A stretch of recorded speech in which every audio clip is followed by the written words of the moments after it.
Okay, a Northwest-based organisation called Itataise Arts, Culture and Sports Organisation will, on the 21st of this month, make an attempt to set a Guinness Book of Records entry for the most children reciting one Setswana poem, performing a traditional Setswana dance piece and release 1 million balloons in the air. The event forms part of the organisation's ultimate goal of preserving the Setswana culture through Setswana literature, stage and television productions. To give us more insight on this is Bruce Lizwe, who is the chairperson of the organisation. Bruce, good morning. Thank you very much for joining us.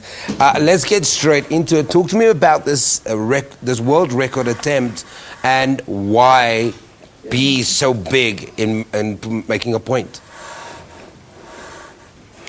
Good day, Howie. Hope everybody's fine. Hello to all the listeners at home. The reason we're going big is that there's a saying that says, go big or go home.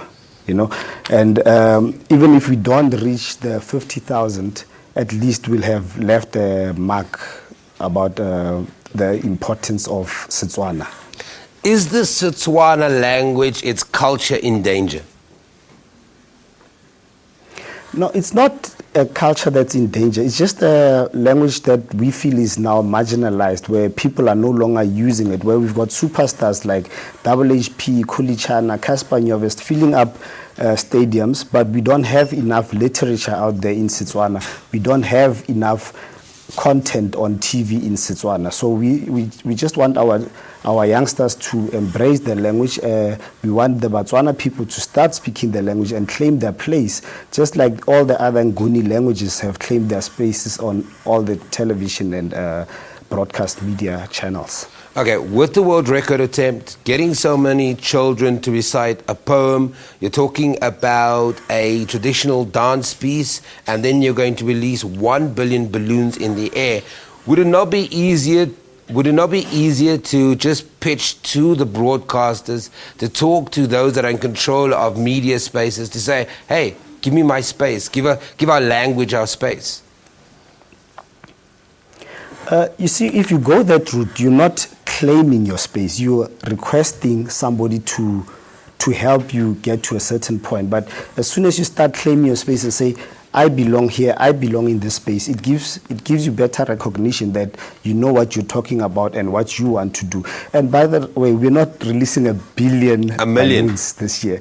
Maybe in 5 years, in 5 years we'll release 1 billion. This year we're going to release 1 million. Yeah, that's what I said, 1 million.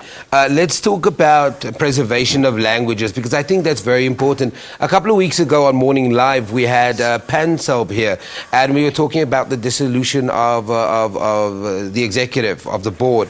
The preservation of language, are we understating the importance of it? How important is it now, that preservation of language?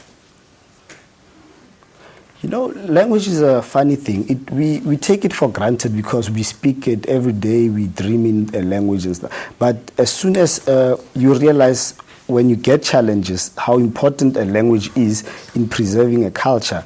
I'll give you an example. The Afrikaner was very good at preserving their language. That is why you do not struggle to find any literature in Afrikaans. You do not struggle when you go to university to study in Afrikaans, and that is why the Afrikaner community are so advanced. And then now you see the Zulu have adopted the same approach, where you have to do a module in Zulu to get your degree in KwaZulu-Natal. You know, it shows you that these groupings have realized how important a culture, how important language is in preserving a culture, because it explains exactly where you come from for you to know what you want to do or where you're going. You know how they say history always repeats itself. So culture will help you get easier to where you need to get as a grouping. Very quickly, just for a lot of people, they'll hear Bruce about this organization for the very first time. Quickly tell me about this Northwest-based organization.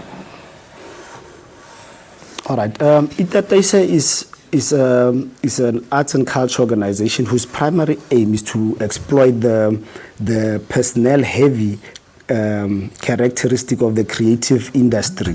You know, just to make this link from here to SABC, you guys have employed about 4 or 5 people who are doing this, who are on a payroll. So we're trying to exploit those kind of opportunities for income generation and employment opportunities. So that's what Itataise is all about. And we're trying to create an environment where there's a market for people in the creative industries to sell their product and to create local content. Finally, very quickly, where can we go to find out more details about the world record attempt? We are on Facebook. Our page is called Bua Witsose, BUAOITSOTSE. Bua Witsose, and you can also go to our Facebook, to the Motsweding FM website, where you'll also find details of Bua Witsose. Okay, Bruce Lizwe, thank you very much talking to us from the Northwest. He is an ambitious attempt to release 1 million balloons, and they'll try and break the Guinness Book of World Records for the most children reading a Setswana poem. We take an ad break in again anyway.